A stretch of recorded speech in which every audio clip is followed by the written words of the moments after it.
os melhores reis de Israel. Como você sabe, e como já comentamos em muitos vídeos anteriores, após o reinado de Salomão, Israel deixou de ser uma nação unida e se dividiu em duas nações. Israel ao norte, com 10 tribos, e Judá ao sul, com 2 tribos. Cada nação seguiu com uma linhagem real própria. Em nossos últimos 2 vídeos, fizemos uma seleção daqueles que, para nós, foram os 5 piores reis de Israel e de Judá. O vídeo de hoje será um pouco mais positivo, pois veremos os 5 melhores reis que Israel teve nesse período, após a divisão. Depois de assistir a esse vídeo, você pode conferir nossa lista com os 5 piores reis dessa nação, que já está aqui em nosso canal, não perca! Antes de começarmos, precisamos lembrá-lo de que a Bíblia sempre avalia o reinado de cada rei, os relacionando a Davi e Jeroboão. Aqueles que eram semelhantes a Davi eram fiéis, e os infiéis eram ligados a Jeroboão. Infelizmente, nenhum rei de Israel foi declarado como realmente bom. Portanto, nossa lista ressaltará ações positivas de reinados que foram ruins. Além disso, esse vídeo tem um propósito de ser instrutivo. Fique à vontade para nos dizer nos comentários qual a sua opinião sobre os melhores reis que Israel já teve. Em quinto lugar, colocamos Jeoás. Ele reinou por 16 anos em Israel e lidou com 2 grandes conflitos, contra a Síria e contra Judá. No confronto contra a Síria, ele foi encontrar o profeta Eliseu em seu leito de morte, buscando orientações do Senhor. Eliseu mandou que Jeoás atirasse uma flecha pela janela, como símbolo de sua vitória militar contra a Síria, e, em seguida, golpeasse o chão com a flecha.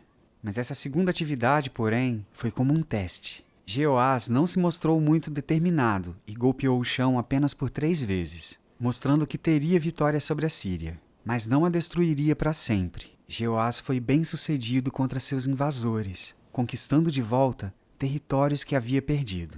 Em seu confronto contra Judá, Jeoás foi desafiado por Amazias, rei de Judá. Ele tentou convencer Amazias a parar a batalha, mas não conseguiu. Por fim, ele obteve uma vitória avassaladora, ao ponto de despojar os tesouros de Judá e derrubar o muro da cidade real.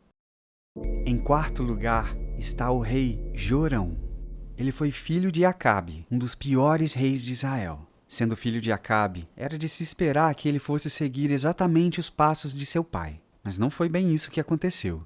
A Bíblia afirma que ele persistiu nos pecados de Jeroboão. Sendo assim, mesmo tendo sido diferente de seu pai, Acabe, não chegou a ser um rei exemplar como Davi. Há 2 fatores que fazem Jorão ser considerado nesta lista. O primeiro deles é que, quando sua avaliação final é dada pelas Escrituras, é afirmado que ele fez o que o Senhor reprova. Logo em seguida, porém, é dito: mas não como seu pai e sua mãe, pois derrubou a coluna sagrada de Baal que seu pai havia feito.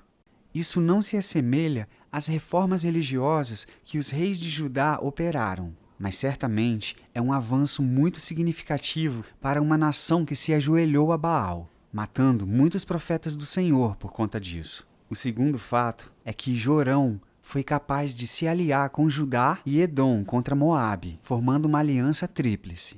Os 3 reis rapidamente reconheceram que foi o Senhor que os uniu, e que, graças a isso, deveriam buscar o profeta Elias em busca de direcionamento. Em terceiro lugar, Jeroboão II.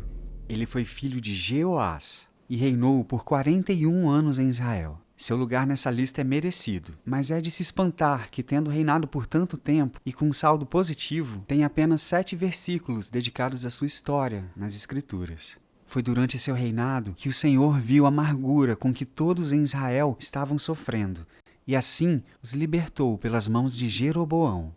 Não temos como entender exatamente qual era a amargura que o povo estava vivendo nesse momento. Se era uma opressão causada por outras nações, um estado de depravação moral devastador, ou ainda se sua moral nacional simplesmente estava abalada. Seja como for, Jeroboão foi o rei escolhido para que Deus operasse libertação em Israel. Foi através dele que Damasco e Amate foram recuperadas do domínio de outra nação, mostrando a bênção do Senhor em sua atuação militar. Antes de continuarmos, queremos te convidar a nos ajudar a espalhar essa mensagem e se inscrever para não perder os próximos vídeos. Temos muito a aprender com o período monárquico de Israel. Se esse assunto te interessa, nos conte nos comentários. Em segundo lugar, temos o rei Onri. Após a separação entre os reinos, Onri foi apenas o 7º rei de Israel. O trono de Israel, infelizmente, era ocupado através de sucessivos golpes e traições, com reinados que duravam muito pouco tempo. Em outras palavras, embora Israel tenha ficado independente de Judá, essa nação ainda teve muita dificuldade em estabelecer uma dinastia real que garantisse a estabilidade do reino. Embora Onri não seja relembrado pela palavra de Deus como um rei bom, ele ao menos trouxe ordem ao trono de Israel. Ele foi popular mesmo antes de assumir a coroa.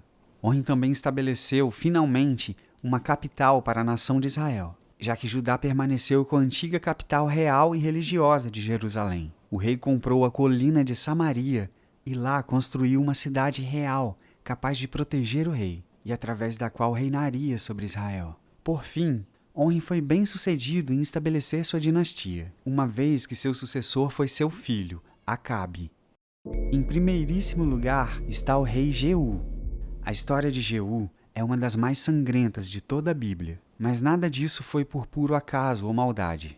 Jeú era um dos comandantes do rei Jorão e teve sua vida completamente mudada depois de um dos profetas do Senhor ir até sua presença e declarar que ele havia sido escolhido pelo Senhor para ser rei de Israel.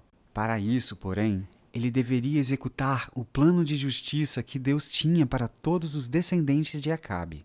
Devido à maldade desse antigo rei, Jeú ganhou um expressivo apoio militar e eliminou Jorão, rei de Israel, e Acasias, rei de Judá.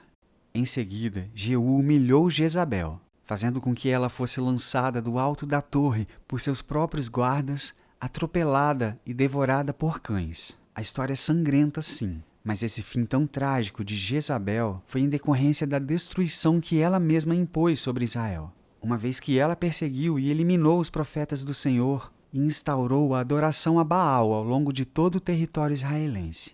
Jeú ainda eliminou mais de 70 descendentes de Acabe, bem como amigos e aliados da antiga família real. Ele reinou por 28 anos em Israel e também eliminou de Israel todos os profetas de Baal que havia no território. Derrubou as colunas sagradas e templos a Baal. O reinado de Jeú só não foi perfeito em fidelidade ao Senhor, pois ele voltou a adorar os bezerros de ouro que Jeroboão I havia construído logo que a divisão aconteceu. Mas seu período foi marcado pela ação de justiça e zelo do Senhor pelo seu povo. Concorda com a nossa lista? Como falamos no início, nenhum rei de Israel foi considerado verdadeiramente bom. Essa nação, depois da divisão, se perdeu rapidamente em idolatria, imoralidade e violência. Ainda assim, alguns reis tiveram atitudes positivas, que os diferenciam dos piores reis que a nação teve ao longo desse período.